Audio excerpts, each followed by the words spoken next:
continue our focus on the 16 days of activism. Horror stories of abuse and rape have been emerging. Now, we've spoken to a number of victims or survivors over the past few days who have shared their stories with us. Today, we look to the other side, and that's the perpetrators, and we ask them about regret and consequences. Well, eNCA's Masego Rahlaga actually asked them. She visited Leeuwkop prison in Johannesburg, where she spoke to men serving time for rape. She's here in studio to talk about that interview. Masego, morning. Good morning. A very difficult one, I'm sure. To no matter who you are, even if you're trained to be objective, as you are a journalist, to sit there, face a perpetrator and ask the questions that you did. Tell us about the men that you spoke to and why those two men. So I asked correctional services to help me find people who are serving time for like any type of abuse against a woman, just to find out from them why, and you know, during these 16 days of activism, what are they thinking since they've been serving time? Have they reflected on what they did? So they brought me two guys who are serving 10 years each in prison. Both of them are on different times of their sentences. They were not sentenced on at the same time, obviously. But Leeuwkop, I just want you to see what one of the guys told me. Some very explicit details about what happened the day that he actually perpetuated this crime. Okay, let's take a listen. What happened, it was a party friend who I used to party with, and I thought that she saw the interest that I vested in her, because she would visit me, and I'll also visit her, we'll have brides at her place, and we'll also meet in public spots. And one day I visited her in her flat. There was a helper in her flat who opened the door with her 4-year-old daughter.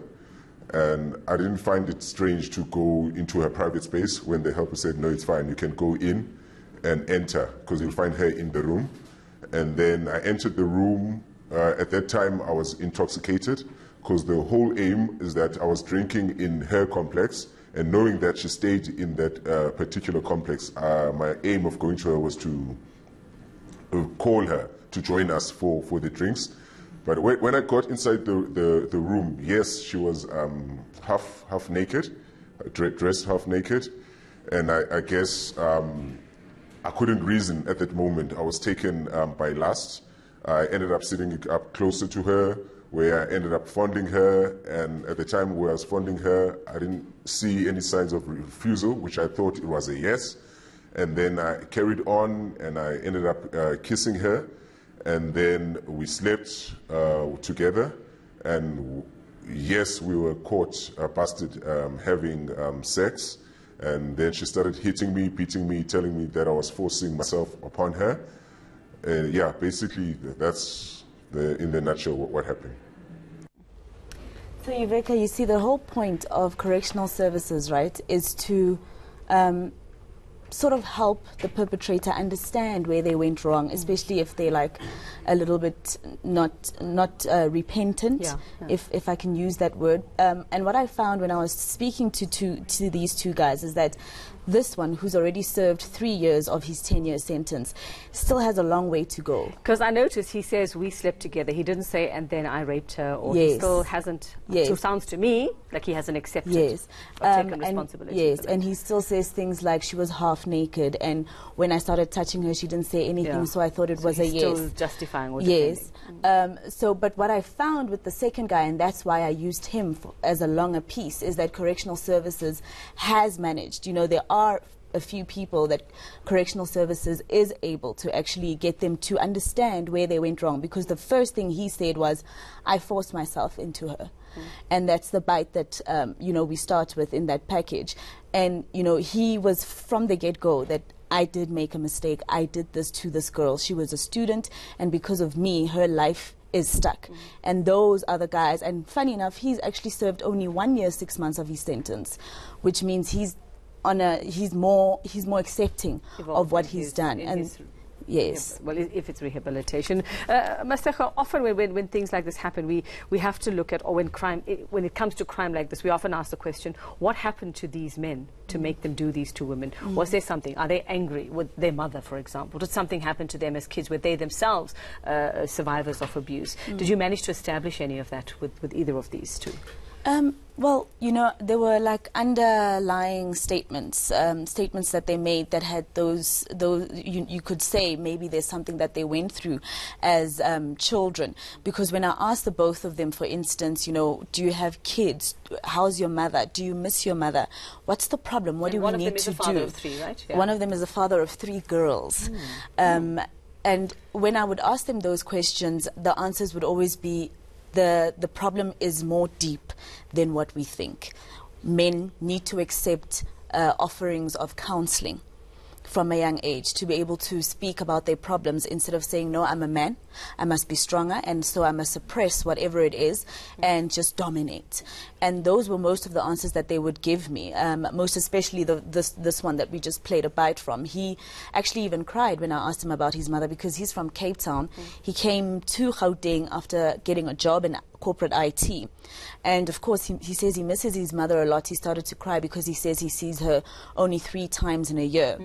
But he was specifically the one who emphasized a lot on men needing to accept help and needing to say that they need help before they find themselves in situations like he's in, where you're in prison for forcing yourself on a woman. Had both of them attacked one woman each? Was there more than one that they had been convicted on, or was it just isolated one incident each?